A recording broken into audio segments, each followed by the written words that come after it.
Bonjour, alors dans cette courte vidéo, je vais vous présenter ce que l'analyse technique, le chartisme et les news impliquent en trading. Alors on va commencer avec l'analyse technique et cet effet sapin de Noël. Donc voilà, l'analyse technique c'est tout plein d'indicateurs techniques, mathématiques qui vont nous permettre de prendre position. Donc alors la prise de position normalement, elle est censée se faire quand on a une convergence de signaux sur tous les indicateurs qui arrivent dans le même sens. Donc voilà, si on a deux ou trois indicateurs qui nous disent acheter, on est censé acheter, sauf que le problème c'est que la plupart du temps on a toujours deux ou trois autres indicateurs qui vont nous dire exactement l'inverse.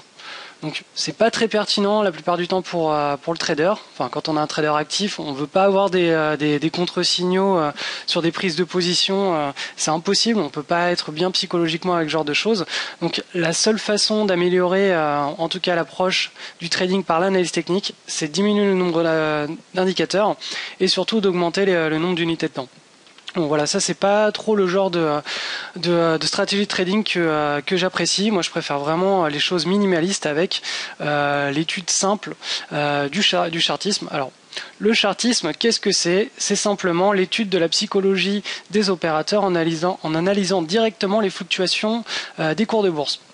Alors c'est simple, en gros on trace des figures, on trace des traits, on obtient des figures géométriques et ces figures géométriques sont censées nous donner donc l'état d'esprit des opérateurs. Donc le chartisme n'est pas censé avoir vocation, on va dire nous donner des indications sur le futur, mais en tout cas sur l'état d'esprit présent des opérateurs.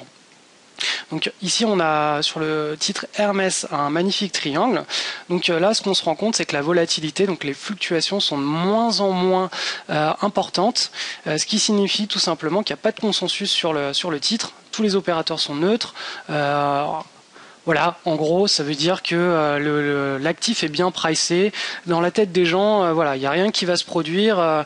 Ils peuvent que être surpris. S'il y a une grosse news qui tombe sur ce titre, les opérateurs pourront que être surpris.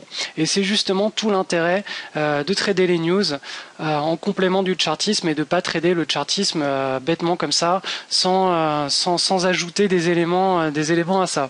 Donc, on peut coupler le chartisme au momentum et aux news. C'est deux approches qui marchent très très bien.